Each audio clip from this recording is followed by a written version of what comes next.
Every bride glowed pale and cold because the fabric still bled when it rained. In 1889, deep in the Louisiana Bayou, a tailor named Étienne sewed the dead into wedding gowns. These weren't just ordinary dresses, they were traps, binding spirits to the fabric with every stitch. Brides who wore them weren't just walking down the aisle, they were carrying the souls of the dead pale cold and eerily distant. These brides would never be the same again. But why did Étienne trap the dead in wedding gowns? Was it love or something far darker? Stick with me, and I'll show you how a tailor's obsession unleashed a nightmare that would never end. Étienne was born in the heart of Louisiana's Bayou, a place where the air was thick with mystery and the line between the living and the dead was often blurred. His father, a fisherman who had long passed, had left behind a legacy of quiet, humble work, but his mother's mother was a true artist. She worked as a seamstress, creating exquisite wedding gowns for the brides of the small town. And from an early age, Étienne would sit beside her, watching in awe as she transformed plain fabric into something magical. She always said, "A wedding dress is more than just cloth, Étienne. It's a symbol of love, of promise, and in that promise, it holds power." But Étienne never understood the true weight of her words until that fateful night, the night he lost her. Elise was the love of his life. They had known each other since childhood, their bond as natural as breathing. They had promised to marry as soon as Étienne could afford to buy the ring and the dress, but tragedy struck when Elise fell ill, a sickness that no doctor could diagnose and no medicine could cure. She wasted away, her skin growing cold and her once bright eyes dull with fever. Étienne stayed by her side every night, sewing her wedding gown in the room beside her. He believed that if he could just finish it, if he could just see her in the dress, she would somehow survive. But he couldn't finish the gown in time. The night she died, Étienne's heart shattered. Elise was gone, and with her, his world crumbled into darkness. He didn't know how to live without her. The wedding gown he had sewn in love now lay as an unfinished symbol of his failure. Grief consumed him. He couldn't bury the idea of her in a grave. The thought gnawed at him every moment. Étienne found himself in a daze, walking the damp streets of the bayou one night, drowning in his sorrow. That's when he met her, an old woman dressed in tattered, ancient robes. Her eyes were sharp, but somehow kind. She seemed to materialize out of the fog, as if summoned by his grief. "I know what you seek," she said, her voice raspy, like it had been carried on the wind for centuries. "I can help you keep her with you forever." Étienne was skeptical at first, who wouldn't be? But she promised him something unimaginable, something that would allow him to preserve Elise forever. She spoke of ancient rituals, forgotten arts, of how one could bind a soul to a physical object, like a wedding gown, and never let it fade. She spoke of necromancy, and at the time, it seemed like the only way to keep Elise's essence alive. In his grief, Étienne agreed. The old woman taught him the ways of the ritual. It was complex, dark, and required more than just skill with a needle. It called for blood, for sacrifice. Étienne didn't hesitate. He would do anything to bring Elise back, to feel her presence again. The first time he sewed a soul into fabric, he didn't understand the true horror of what he was doing. As he worked on Elise's gown, he used her blood's own blood and whispered incantations that twisted the very essence of life and death. As the final stitch went in, something shifted in the air. Étienne thought he felt a chill, a coldness that crept through the room, and then the silence, the deep, unshakable silence that filled him with dread. When he put the dress on Elise's body, she looked perfect. But the moment he touched her hand, he knew something was wrong. Her skin was cold. She wasn't breathing. And yet there was a strange glow to her. Her skin was pale, but her eyes were open, but not with life. She stared at him, lifeless. Étienne's heart pounded. Elise was there, but she wasn't alive. She was something else, something caught between the world of the living and the dead. Her lips moved, but the voice that came out wasn't hers. It was a hollow, raspy whisper. "Release me," it said. It wasn't Elise. It was then that Étienne realized the terrible truth. The ritual hadn't preserved Elise's spirit. It had trapped her. He tried to undo the spell, but the moment he tried, something cracked inside him. A force he couldn't control gripped his heart and squeezed. His hands shook as he reached out, but no matter how hard he tried, the gown wouldn't come off. Elise's spirit, or whatever remained of her, was tethered to it, trapped forever. In his desperation, Étienne abandoned the gown. He buried Elise's body in the family plot, but that dress had cursed Galmos never far from his thoughts. And then came the next bride. Word spread that Étienne was creating wedding gowns unlike any other. His talent for sewing was unmatched, and soon brides came from all over to wear one of his creations. They believed it was just a dress beautiful, flawless. But what they didn't know was that each gown Étienne made wasn't just fabric, it was a vessel for the spirits he trapped inside, including Elise's. The first bride who wore one of Étienne's gowns began to change the moment she put it on. She became distant, cold, and pale. Her smile faded, her eyes hollow. It wasn't just the dress that was beautiful, it was the presence that clung to it. And with every bride who wore one of Étienne's gowns, something inside him snapped further. Each soul he sewed into fabric took more of his sanity, more of his humanity. But Étienne didn't care. He couldn't. The obsession had taken hold of him. He thought he could control it. He thought that as long as he sewed, he could control the dead, keep them close. But each bride who wore his gowns was not just a bride, they were victims. And Étienne was no longer a tailor. He was a prisoner of the spirits he had trapped. And the worst part, he wasn't finished yet. But Étienne's obsession with preserving love through his gowns was far from over. What he didn't know was that the spirits he had bound were no longer content.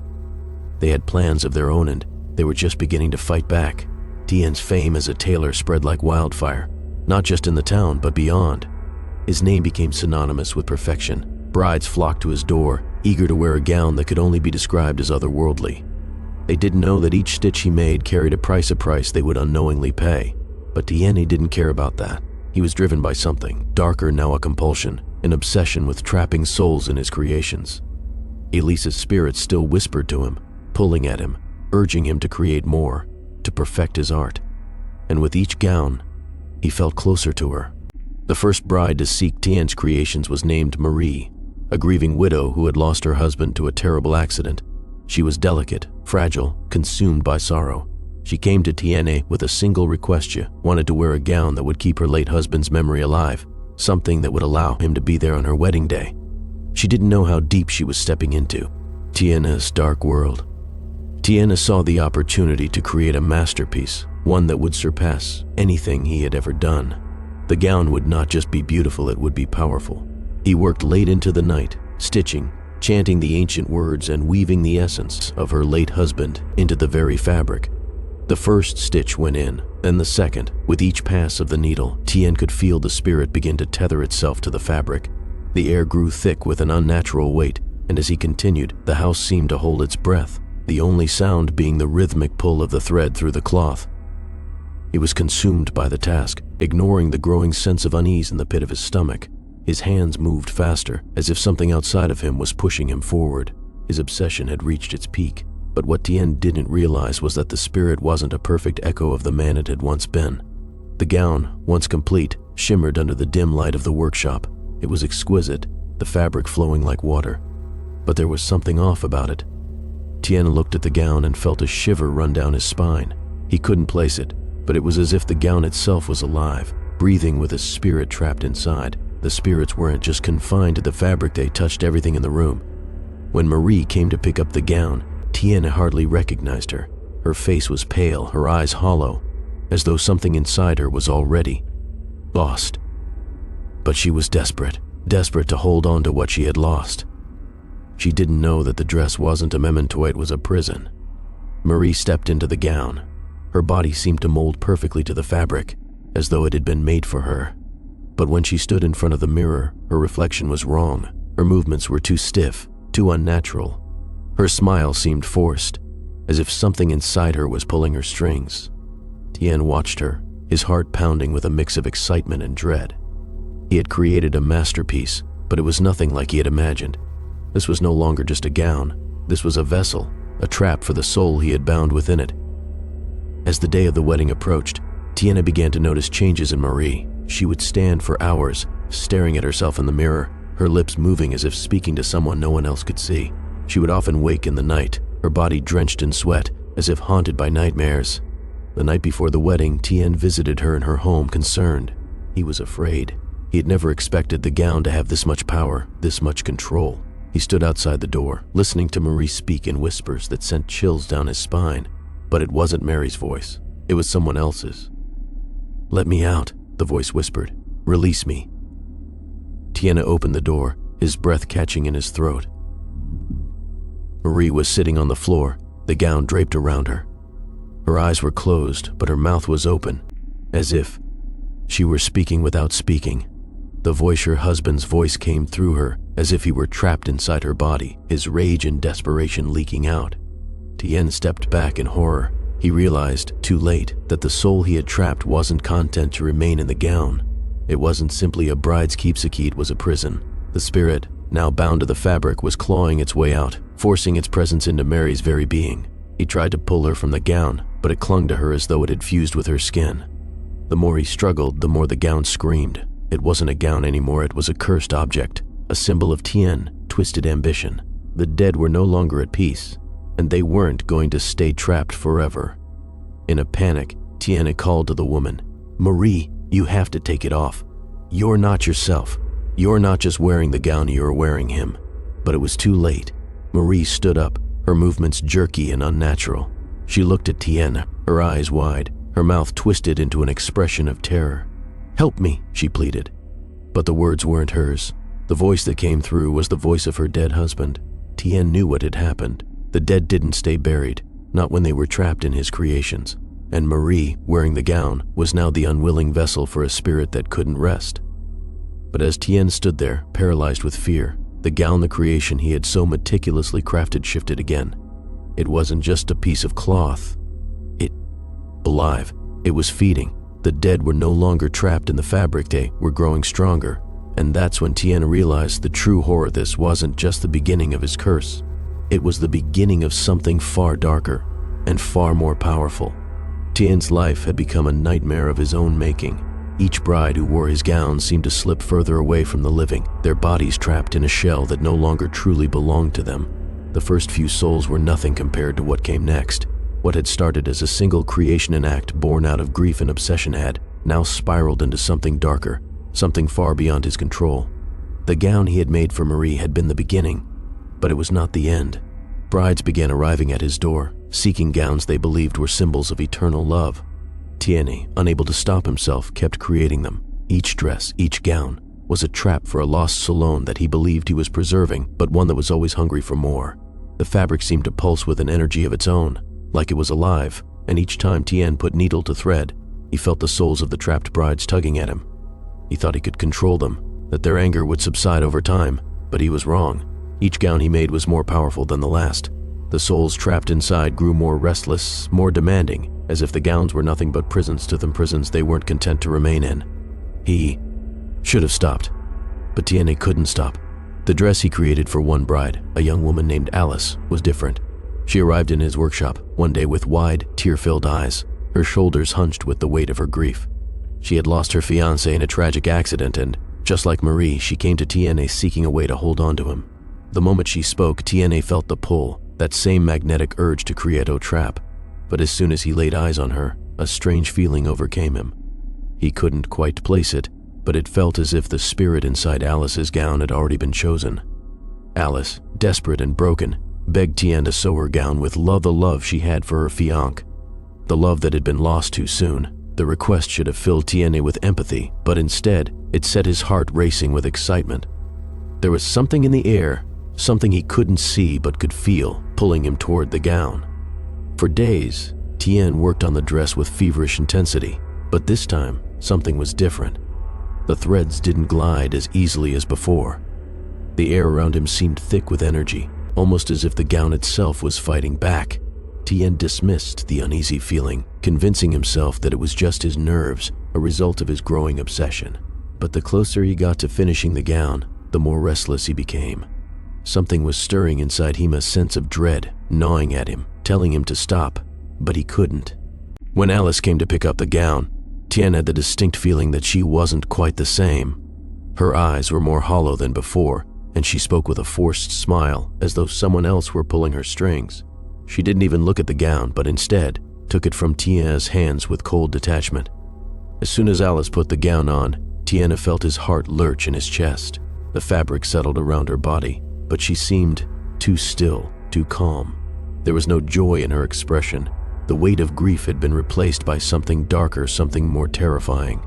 The instant Alice stood before the mirror, Étienne knew something was wrong. He felt its spirit inside had woken, and it was angry. The gown began to shift, not as if Alice were moving, but as if something else was pulling her. Étienne watched in horror as the dress seemed to grow heavier, the fabric twisting around her like an invisible force was constricting her. Her mouth moved, but no words came out at first until a voice, deep and guttural, whispered from within her, "Let me out." Alice's body jerked violently. Étienne staggered back, the full weight of his actions crashing down on him. The spirit, the soul of her lost fiancé, was no longer bound. It was fighting back, clawing its way out of the gown, out of Alice. Before he could move, Alice collapsed to the ground, the gown pooling around her like an inanimate thing, lifeless and still. Étienne rushed to her side, but the bride didn't stir. Her chest barely rose with shallow breaths. It was as though she was fading, being pulled from the living world. The spirit had taken over, just like the others. It wasn't just a dress, it was a vessel, an anchor that bound the dead to the living. Étienne's face drained of color as he realized the horrifying truth. The souls trapped in his gowns weren't simply ghosts, they were consuming the lives of the brides who wore them. The spirit inside Alice wasn't just causing pain, it was draining her. In the days that followed, Étienne grew more desperate. Alice wasn't the only bride who had been changed by the gown. Other brides, whom Étienne had crafted gowns for, began to report strange occurrence whispers in the night, glimpses of shadows in mirrors, even visions of the dead walking among them. The spirits were not just trapped in the gowns, they were trying to escape, stretching their influence, reaching out into the world of the living. One night, Étienne visited Alice's house, hoping to find some way to reverse what he had done. As he stood outside, he heard her voice, not Alice's, but the voice of her fiancé, low and cold. "Release me," it whispered from inside. Étienne's heart raced as he stepped inside, guided by the chilling whispers. Alice was sitting at the window, staring out into the night, her body frozen in place. She was no longer alive, not in the way she had been before. She was the host, and the spirit inside her was slowly taking over. Étienne knew the truth now. His creations weren't just haunted, they were cursed. The spirits trapped inside them were growing stronger, more powerful, and they were no longer content with just staying trapped in the dresses. They wanted to be free, and they wanted him to release them. But Étienne wasn't done yet. He couldn't let go of his creations, not now, not after everything had sacrificed. The gowns were his legacy. They were his love for Elise, and he couldn't bear to lose them. In that moment, Étienne understood what he had become. He was no longer just a tailor. He was a prisoner, trapped in the web of souls he had created. And the spirits, they weren't done with him yet. But Étienne didn't know it then. The spirits were growing restless, and soon their hunger would turn on him. The very dress he had made to preserve love was about to consume everything he had ever known. Étienne's world was crumbling. Each gown he sewed, each bride who wore his creations, was a step further down a path he could no longer control. The gowns had become more than just dresses, they were prisons, suffused with the restless spirits of the dead. At first, Étienne had believed that by trapping their souls, he was preserving love. But love, it seemed, had a price far higher than he had ever imagined. The first warning signs were subtle. A bride would act a little differently after wearing one of his gowns, pale, withdrawn, as though she were carrying a burden she couldn't explain. But soon, it was impossible to ignore. The spirits inside the gowns were no longer content to rest. They were becoming stronger, more insistent, and when it rained, the fabric bled. The first time it happened, Étienne thought it was just a trick of the light, the water soaking through the fabric. But then, he saw it. The stains, dark red streaks, like blood, seeping out from the seams. He felt a chill grip his spine as he watched the gown twitch, as though the spirit inside was trying to break free. He had to do something. He couldn't stop, but he couldn't let the gown spiral completely out of control either. But no matter how hard he tried to contain the spirits, they kept fighting back. One morning, a new bride came to Étienne's workshop. Her name was Caroline. She was desperate, her face drawn with grief. She told Étienne she had lost her fiancé to a tragic accident that left her alone with nothing but her memories. Like the others, she wanted to preserve her love, to make sure that her fiancé's spirit would live on. Étienne saw in her the same desperation that had once filled him. She was a mirror image of his own pain. His hands shook as he began to work on her gown. The fabric was fine, delicate, but there was something wrong about it. The gown seemed to absorb the very essence of grief, drawing it in like a sponge. With every stitch, Étienne felt the gown grow heavier, more alive with the energy of the spirits trapped inside. But then, as he finished the gown and the threads tightened around the fabric, Étienne saw something he had never seen before. A dark figure, a shadow, moving within the fabric. It was no longer just a symbol of love. It was something alive. Étienne paused, his heart pounding in his chest. He was trapped, just as the spirits were trapped. They were no longer his creations. They had become his tormentors. When Caroline arrived to pick up the gown, Étienne could see the fear in her eyes. She had heard the rumors, the stories of the other brides who had fallen ill or had been changed by wearing one of his gowns. But desperation had pushed her forward. She didn't know the cost. When she slipped into the gown, Étienne felt his stomach tighten with dread. The fabric seemed to shift on its own, as though it were alive, wrapping itself around her like an embrace, too tight, too suffocating. Caroline's face grew paler with every passing second, her breathing shallow, as though the air had thickened around her. Her smile, once radiant, was now forced, strained, as though she were trying to fight back something inside of her. But that wasn't what terrified Étienne the most. It was the whispers. They started faintly at first, just a rustling sound like wind through leaves. But soon, they grew louder, soft, desperate voices clawing through the fabric, speaking in tongues, begging to be freed. It wasn't Caroline speaking anymore. It was the spirit of her fiancé, trapped inside the gown. "Release me," the voice rasped. "Release us all." Étienne could see it in Caroline's eyes, the darkness that had taken root inside her. She no longer looked like the woman she had been. She was pale, her eyes wide with terror, as if she could feel the spirit moving through her, controlling her. The gown, now soaked in what Étienne had foolishly thought was water, was bleeding. The fabric wept like an open wound, and the blood soaked into the floor, staining everything it touched. Étienne rushed to her side, his hands trembling as he tried to pull the gown off her. But the fabric wouldn't budge. It was as though the gown had fused with her skin, trapping her in its grip. And as Étienne struggled, the voice from within the gown grew louder, more frantic. "Let me out," it howled. "Let us be free." But Étienne was powerless. He had created the gown to preserve love, to trap death, but he had failed. The souls within the fabric were not at rest. They were angry, they were hungry, and they were pulling Caroline under, taking control of her very being.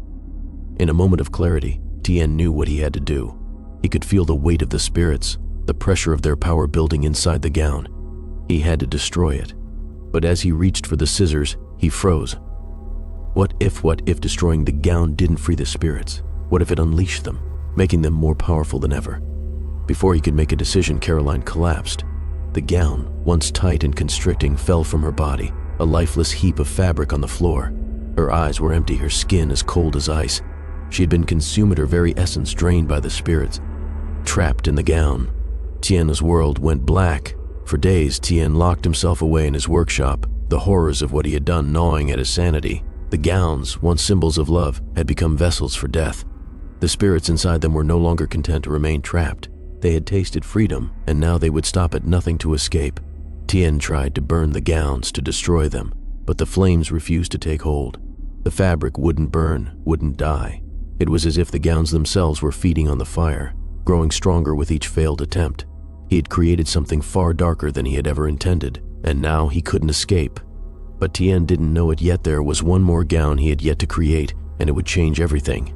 The spirits, once trapped, were about to break free in ways Étienne couldn't begin to understand. He was about to lose everything. Étienne's obsession with his work had spiraled out of control. The gowns, once beautiful creations woven with the finest fabrics, had become monstrous vessels of death rather than symbols of love. The more he tried to escape, the deeper he sank into the abyss. The spirits, once passive, now roamed freely in the fabric of his gowns, clawing for freedom, clawing for vengeance. And Étienne was caught in the middle, unable to break free from the very darkness he had created. He knew what had to be done, but the knowledge twisted inside him like a knife. Every gown he sewed now felt heavier, suffocating him with its presence. The spirits demanded more from him with each stitch, each thread. He couldn't let go. His obsession with preserving love, with holding on to the dead, had consumed him. The day Alice collapsed under the weight of the spirit inside her gown, Étienne had finally been forced to admit to himself that the path he was on was no longer about love. It was about control. He had sought to preserve the love he had lost, but in the process, he had chained the dead, trapping them in endless cycles of torment. He couldn't stop now. The gowns, with their weeping fabric and restless souls, had become an addiction, a compulsion. Étienne was consumed by his need to keep creating, to perfect his art. Every bride, every gown was a way to hold on to something, anything he could control. He worked day and night, stitching the gowns with a feverish intensity. It wasn't just his hands that moved anymore, it was something else. The spirits inside the fabric guided him, whispering to him, urging him to complete the work. The gown for Caroline had been just the beginning. Now Étienne was sewing one gown after another, each one more powerful, more alive than the last. But something had changed. As he worked, Étienne noticed the fabric itself beginning to change. The gowns were no longer just vessels, they were becoming something more. The threads seemed to hum with energy, as if the gowns were alive, aware of his presence. They twisted and shifted in ways that Étienne couldn't explain. And with every new gown, the spirits became more demanding, more insistent. The whispers, once faint and distant, grew louder with each passing day. They no longer just whispered for freedom. Now they screamed. They clawed at Étienne's mind, pulling him deeper into madness. His hands trembled as he sewed, the needle cutting through the fabric like a blade through flesh. He could no longer tell where the dress ended and the spirit began. One day, Étienne's work was interrupted by a visit from the town's priest. Father LaRue had grown increasingly concerned about the strange happenings in the town. Brides had been changing, disappearing, their lives marked by a strange emptiness after wearing one of Étienne's gowns. There had been rumors of haunted dreams, of brides losing themselves to the spirits trapped in the dresses. Father LaRue stood in Étienne's workshop, his eyes filled with suspicion and fear. "Étienne," he said, his voice low, "what are you doing? The spirits you've trapped in these gowns, there is something wrong. These are not just dresses, they are cursed." Étienne froze, the needle still in his hand. The words hit him like a slap, but he didn't dare speak them aloud. He had known it for some time now, the weight of what he was doing pressing down on him like a mountain, but he couldn't stop. He couldn't. "What are you talking about, Father?" Étienne asked, his voice shaking. "These gowns, they preserve the love of the dead. They keep their memory alive." "No," Father LaRue said, shaking his head. "You're not preserving love, Étienne. You're trapping the dead. You've created something unnatural, something that goes against God's will. These souls are not meant to be bound in fabric. You must stop." Étienne's heart pounded in his chest, his breath quickening. He wanted to scream at Father LaRue, to tell him that he didn't understand it. He couldn't possibly understand the grief that had driven him to this point. But he couldn't find the words. The voices in his head were too loud now, drowning out everything else. The spirits were no longer content to wait. They were demanding more, and Étienne had to give it to them. He turned away from Father LaRue, walking back to his workbench. The gown he had been stitching now seemed to hum with a dark energy, its threads alive with the restless spirits. Father LaRue stepped forward, but Étienne's hand shot out, stopping him. "Leave me be," Étienne said, his voice cold, controlled. "I am doing what I must." Father LaRue recoiled, his eyes widening in horror as he looked at the gown. "You don't realize what you've done, do you? You've summoned something darker than you understand. These souls are not just trapped, but they are angry, and they are using you." Étienne's grip tightened around the gown's fabric, his fingers shaking with a mix of rage and fear. "No, they're not angry. They're there just waiting to be free." Father LaRue shook his head in disbelief. "You have no idea what you've unleashed. These spirits are not just seeking release. They are seeking revenge." And with that, the full weight of Étienne's stake came crashing down on him. The spirits weren't just lost. They weren't just souls trapped in fabric. They were angry, vengeful, and they had grown powerful. Étienne's mind raced as the true horror of what he had done became clear. His gowns were not just tombs for the dead, they were gateways, and the spirits were beginning to break through. Suddenly, Étienne heard its sound of a voice, whispering from the gown he had just finished. "Release me." It wasn't just a whisper this time. It was a roar. The gown shifted violently, as though it were alive, thrashing against the seams that held it together. Étienne stepped back in fear, realizing that what he had created was no longer under his control. The spirits were no longer bound. They were escaping. Father LaRue tried to pull Étienne away, but it was too late. The gown ripped open on its own, spilling out a swirling mass of shadows and whispers, the spirits clawing their way free. Étienne watched in horror as the dark energy filled the room, their rage palpable. "You cannot control us," the spirits cried in unison, their voices crashing through Étienne's mind like a storm. The room filled with a cold, suffocating air, and Étienne fell to his knees. The spirits that he had tried to preserve were now consuming him. He had created monsters, and now they were free. But this was just the beginning. The spirits were no longer confined to the gowns. They were coming for Étienne. For everything he had ever loved, the price of his obsession was about to be paid. Étienne's world had become a dark maze from which there was no escape. The spirits, once trapped in the fabric of his gowns, were no longer passive passengers. They were now driving the story, pulling him further into their web. The moment the last gown tore open and released them, Étienne felt the ground beneath him shift and the air around him grow colder. The spirits that had been kept at bay were no longer contained. They were angry, they were free, and now they wanted him. But Étienne wasn't ready to give up, not yet. His obsession with preserving love, with trapping the dead inside the gowns, had consumed him so completely that he refused to see the damage Head done. He couldn't stop. Not when the gowns were his masterpieces, not when they were his legacy. He had to finish what he had started. He thought he could save them. He thought he could save her. It had all begun with Elise. Her spirit had been the first one he trapped, the first soul he had ever bound into fabric. He had sewn her soul into the gown with every stitch, every breath. She had been his love's musand. Now she had become the anchor, the key to everything. And Étienne believed that, with her, he could control the chaos he had unleashed.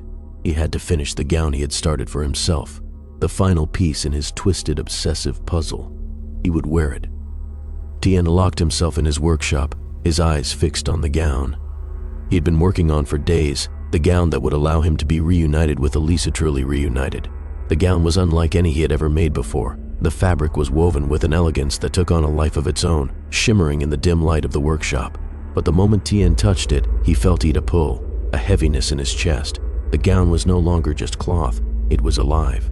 He had created it with a deep, twisted belief that this was the only way to bring back his lost love.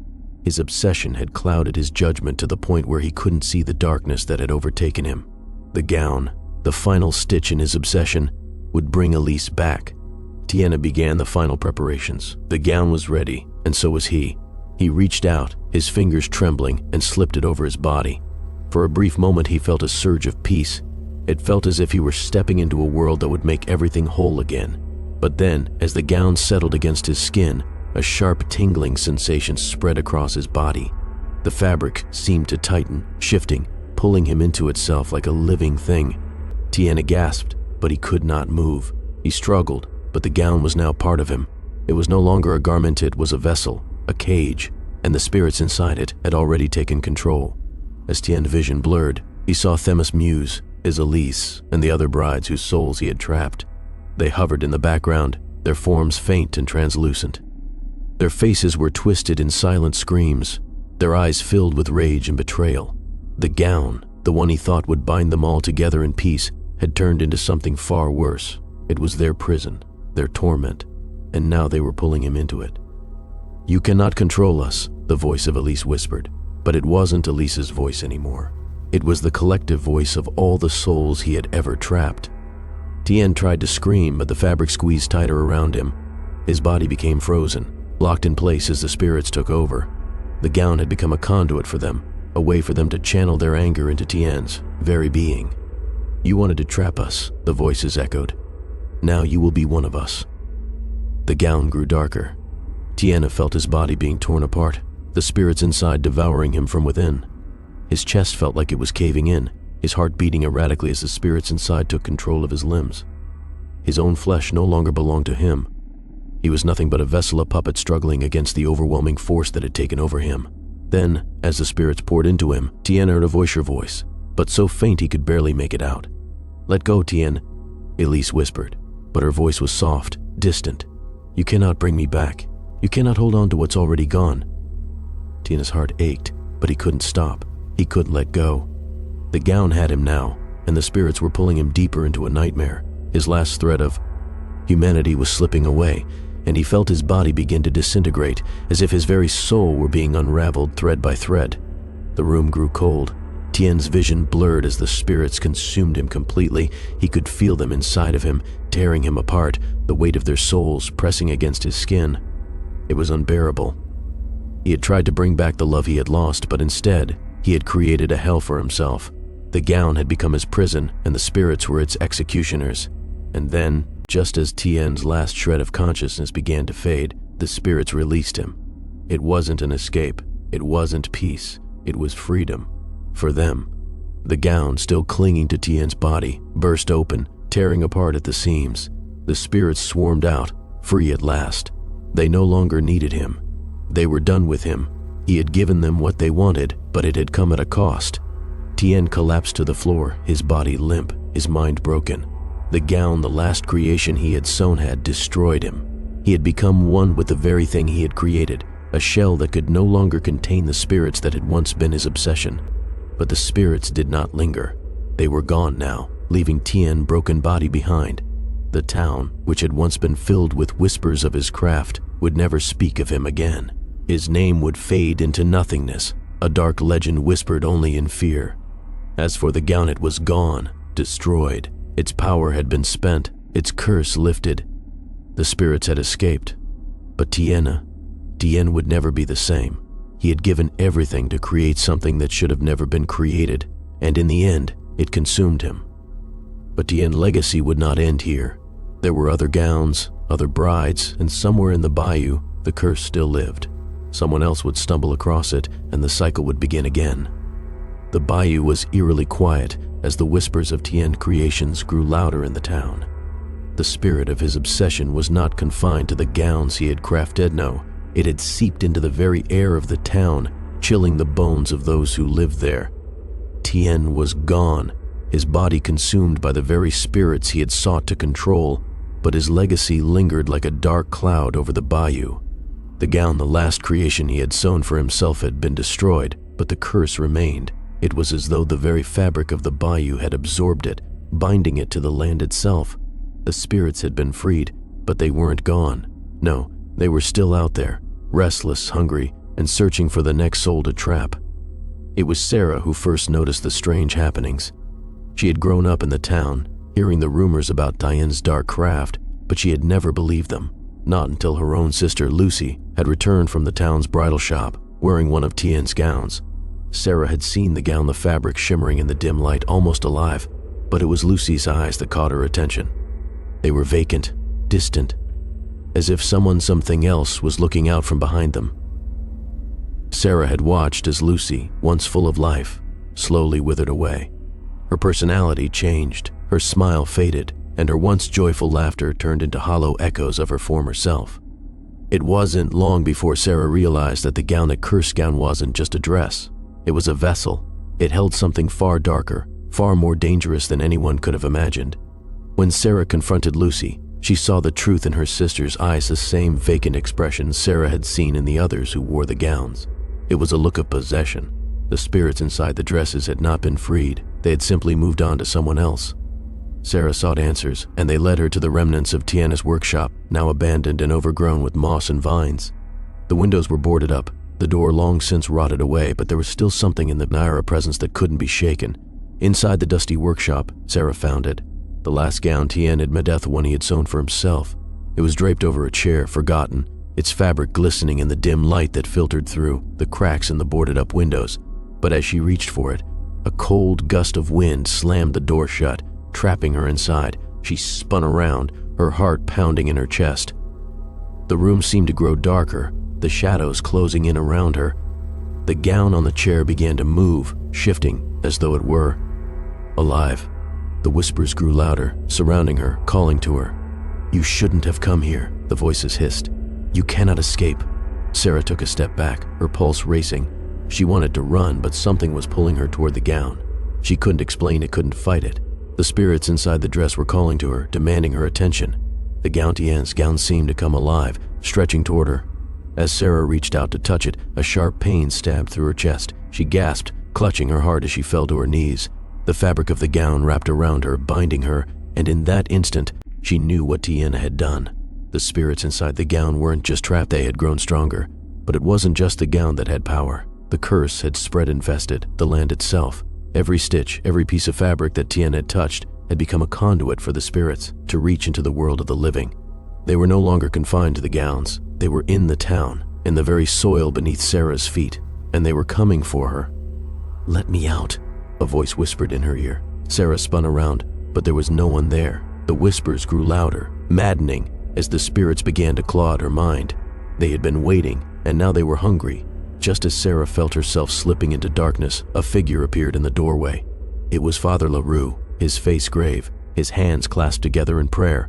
He had been the one to warn Étienne. He had known that the curse was never going to end, and now he had come to stop it. "It's not too late," Father LaRue said, his voice steady. "You can stop it, Sarah. You have to destroy the gown." Sarah looked at him, her vision blurred by the overwhelming presence of the spirits. She wanted to scream, to cry out for help, but she couldn't. The gown had already taken root inside her, and the spirits were pulling her under. Father LaRue stepped forward, his voice rising in a prayer that echoed through the room. The gown began to glow, its threads vibrating with energy as the spirits inside screamed in agony. Sarah could feel them clawing at her, pulling her deeper into their grasp. But Father LaRue wasn't finished. He stepped forward, raising a crucifix above the gown. "In the name of God, I command you to be gone," he shouted. For a moment, nothing happened. The gown remained still, the spirits silent. But then, as if the very earth had heard Father LaRue's command, the gown began to tear. The fabric unraveled, and the spirits inside were released not into the world, but into a void, swallowed by the very force that had bound them. The room fell silent. Sarah's body, now free from the gown's grasp, collapsed to the floor, gasping for breath. The air was thick with the echoes of the spirits that had been trapped for so long. But they were gone now, freed, not by Étienne work, but by Father LaRue's prayer. Father LaRue helped Sarah to her feet. "It's over," he said softly. But Sarah knew the truth. It wasn't over. Not yet. The curse was broken, but the land would never be free from Étienne's legacy. His obsession, his creations, had left a mark on the bayou that could never be erased. The spirits were gone, but the darkness remained. As Sarah and Father LaRue left the workshop, the wind shifted. In the distance, the sound of faint whispers reached their ears, and Sarah knew that the bayou had not seen the last of Étienne's cursed gowns. The air in the bayou had shifted. It wasn't just the humid breeze that seemed to hang heavier than before it. It was the feeling that something had changed, something irreversible. The spirits that Étienne had trapped in his cursed gowns were no longer bound to the fabric. They had been freed, but at what cost? Father LaRue had performed the exorcism, pulling the spirits from their prison, and for a moment, it seemed as though the bayou was finally rid of the terrible legacy Étienne had created. Sarah stood at the edge of the bayou, her heart racing as she looked back at the ruined workshop where the last gown had been torn apart. She felt the weight of what had happened, heaviness of what they had undone. But as much as she wanted to believe that it was over, something gnawed at her, a deep unease that she couldn't shake. "It's over," Father LaRue said, his voice steady but his eyes betraying a lingering fear. "The spirits are gone. They won't haunt us anymore." Sarah nodded, though her stomach twisted. The gown had been destroyed, yes, but the souls had not just been set free. They had been released, and something else had been unleashed with them. The quiet of the bayou was suddenly shattered by a distant cry, a mournful wail that seemed to come from nowhere and everywhere at once. It was the sound of hundreds of voices, their anguish filling the air. Sarah's blood ran cold as the whispers that had plagued her during the exorcism resurfaced, echoing in her mind. "No," Sarah whispered, her breath catching in her throat. "No, they can't be gone. It's not over. It's still happening." Father LaRue's face grew pale as he turned to face the shadows creeping in from the thick woods. The whispers grew louder, more urgent, and the wind picked up, pushing the trees as though something unseen was moving through them. "They're not gone," Father LaRue muttered, his voice trembling with dread. "They've gone beyond the gowns. What Étienne did, it has left a mark on this land." The curse was never just about the gowns. It was about what he was using, what he was tapping into. The spirits were never truly contained. They were summoned. Sarah's heart pounded as she took a step back. The wailing grew louder, closer now, and it was joined by a deep, guttural, noisy voice that wasn't speaking, but growling, roaring in pain and rage. Something massive was moving toward them. Before Sarah could react, the air around them shimmered, and a figure appeared from the tree stole, shadowed, its form flickering like an illusion. The figure was covered in what? Looked like tattered remnants of a gown, its eyes glowing a cold, ethereal blue. "No," Sarah gasped, recognizing the figure. It was Elise, or what had once been Elise, her spirit twisted and broken by the gown Étienne had created. But now, she was something else's something more. Her voice, when it came, wasn't the voice Sarah remembered. It was distorted, raw with pain and anger. "You thought you freed us? You thought you could save us?" Sarah took a step back. "Elise?" The figure lunged forward, the shadows around it extending, swallowing the light. "You can never save the lost," the spirit of Elise rasped. "You freed us, yes, but you didn't release the curse. You only broke the chains. We are beyond saving now, beyond your reach." Father LaRue took a step forward, his hand raised in a futile attempt to ward off the spirit. "Leave her, Elise. This is not you. You've been twisted by his curse. Let go of your anger." but the spirit of Elise only laughed a hollow, tortured sound that made the air freeze around them. "You think you can save me?" The curse was never just about the gowns. Étienne's obsession didn't just trap our souls, it opened a doorway we can now cross. Before Sarah's eyes, the shadowy figure of Elise began to split apart, fragments of light and dark swirling around it. The other spirits that had been freed began to emerge from the threesome in the form of grotesque, twisted shadows, others appearing as fleeting, disjointed images of brides, their faces warped and eternal. Sorrow. The curse was no longer contained. The spirits, no longer bound to the gowns, were free to roam the world, and they were angry. Sarah's heart raced. She could feel the pull of the spirits, their energy seeping into the very ground beneath her feet. The bayou had become their playground, their prison, and their hell. The land itself had become a tether to their restless souls. Father LaRue stepped back, muttering a prayer under his breath. But the spirits didn't listen. They were beyond salvation, now beyond everything. "We will never be at peace," the spirit of Elise howled. "Not while the land remembers us. Not while the curse of Étienne's creation lingers. This curse, this legacy will never end." As the spirits surrounded them, Sarah felt a cold weight settle over her heart. There was no way to stop them now. The curse Étienne had started was bigger than any one person, bigger than any prayer. It was a stain on the land itself, an endless cycle of pain and longing that would never truly be erased. And just before the shadows closed in, Sarah understood the terrible truth. The curse wasn't just about trapping souls. It was about unleashing them. The spirits were never meant to be. Freed, they had always been waiting for their chance to return, to feed, to take control of the living.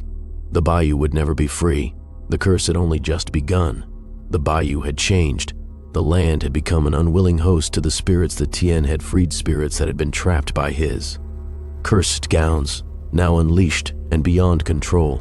It was as if the very soil had absorbed their anger, their sorrow. The trees no longer whispered in the wind, but screamed with the voices of the restless dead. The town that once lived in the shadow of Étienne's workshop now existed under the looming presence of an unstoppable curse. Sarah had thought the spirits could be freed, that by destroying the gowns, the curse would be broken. But she had been wrong. The spirits were never meant to be freed. They were meant to rule, to spread their dark influence across the land. The gowns were not just vessels, they were conduits, gateways to something far darker, something ancient. Father LaRue had tried to stop it. He had tried to save them, but the spirits were too powerful. They had twisted his words, his prayers, until they were nothing but whispers lost in the wind. Sarah had been left with nothing but the realization that the town, the bayou itself, was cursed beyond redemption. The figure of Elise, her spirit once trapped in Étienne's gown, now roamed the land, her face twisted with anger, her eyes burning with the fury of the countless souls she carried with her. She was not the woman Sarah remembered. She was a force, a shadow of vengeance that could not be reasoned with.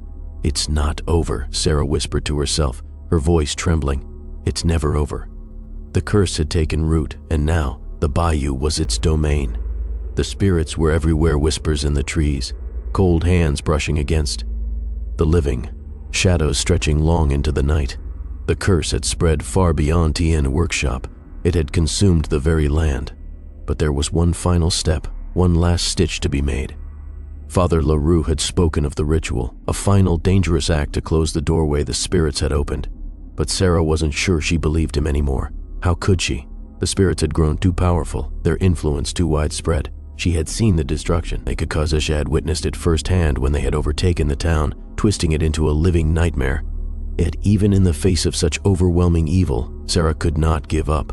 She had to try. She had to believe that there was some way to undo what Étienne had done. There had to be a way to put an end to the curse. The only thing left was Étienne's final creation, the gown he had sewn for himself, the one that had consumed him, the one that had trapped his soul, along with the souls of the other brides, within its threads. If the gown was destroyed, maybe the spirits would finally be put to rest. Sarah found the gown, still hanging in the workshop, its fabric shimmering in the dim light. It was not just a gown anymore. It was a prison, a gateway, a trap. She reached out and touched it. The fabric burned beneath her fingers, but she didn't pull away. She had no choice. The gown had to be destroyed, once and for all. As her hand gripped the gown, a familiar voice whispered in her eerily voice. "You cannot destroy us," it said. "We are eternal." The fabric twisted in her hands. the gown shifting like it was alive, its threads pulling at her. She could feel the spirits clawing at her, their anger filling the room, their rage burning through her veins. For a moment, Sarah thought she would be consumed by the gown, swallowed by the spirits trapped within it. But then, something unexpected happened. The gown began to unravel. The threads pulled apart, not violently, but slowly, deliberately, as though it were being torn by an unseen hand. Sarah looked up in shock. The spirits inside the Gantian creation were releasing themselves. They were being torn apart, freed from their prison, but not by Sarah, not by any prayer. No, the curse had reached its breaking point, and the gown was unraveling on its own, its power finally spent. And then, as the gown fell to the floor in a heap of fabric, a wave of cold swept over the room. The spirits were no longer contained. They were free, but not in the way they had hoped. They were no longer bound to the land. They had been cast out, their power destroyed. The curse had ended, but the bayou was not untouched. The land had absorbed the spirits, the darkness, and it would never be the same. The trees would never again whisper of love. The rivers would never again reflect the stars with the same purity. The town the bayou was forever marked by Étienne's obsession. The legacy of his cursed gowns would never fade. Sarah collapsed to her knees, breathing heavily. It was over. The curse was broken, but at a terrible cost. As the last remnants of the gown vanished into the shadows, Sarah looked out into the night, the wind rustling through the trees. She knew that the spirits were gone, but the Bayou's memory of what had happened would live on, and perhaps, in the end, that was the true curse. The Bayou had settled into an eerie silence in the aftermath of the curse's unraveling. The land, which had once been filled with the whispers of the dead, now seemed to hold its breath, as though waiting for something or someone. The spirits were gone, their power broken, their rage dissolved in the wind. But Sarah knew that the land would never truly be free of the mark Étienne had left on it. The town had moved on, but something remained, something unnatural. Sarah stood by the water's edge, staring out over the still, dark waters of the bayou. The trees were quiet now. The wind didn't carry the whispers of lost souls, and the air didn't feel as heavy. But as she watched the surface of the water, she saw something that made her heart stop. A flicker of movement beneath the still surface. Sarah blinked, her heart racing. She took a step back, eyes scanning the water. For a moment, the surface was perfectly still, undisturbed.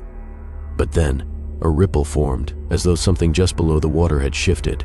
A dark Shapia figure moved, and then disappeared. It was like a shadow cast upon the water, but one that didn't belong. Her breath caught in her throat. She wasn't sure if it was real, or if it was the lingering effect of the curse still clinging to her mind. But she couldn't shake the feeling that something was watching her, something waiting. No, Sarah whispered to herself, it can't be. But even as she whispered the words, she knew the truth. The bayou may have been freed from the spirits, but the curse wasn't over. It wasn't just a curse on the land, it was a curse on time itself. A cycle of death and rebirth, of trapped souls and bound memories. Étienne's obsession had opened something much darker than any of them had realized. As Sarah turned to leave, she heard it again. The sound of movement, this time closer. Then, in the distance, she saw it, a figure standing at the edge of the trees, a silhouette in the moonlight. She froze. It was a woman, dressed in a wedding gown, her face obscured by the shadow of her veil. The gown shimmered in the pale light, its fabric catching the breeze, almost alive in the moonlight. Sarah's heart pounded. It was a familiar sight, too familiar. "You shouldn't have come back," Sarah said, her voice hoarse with fear. She knew who it was before the woman even spoke. The figure moved closer, and Sarah could see the faintest trace of a smile on the woman's lips, though it was twisted, full of anguish and rage. "You can never escape us," the woman's voice said, but it wasn't hers. It was the voice of them, the spirits of the brides, of the souls trapped in the gowns, their voices blending into one hollow, distorted whisper.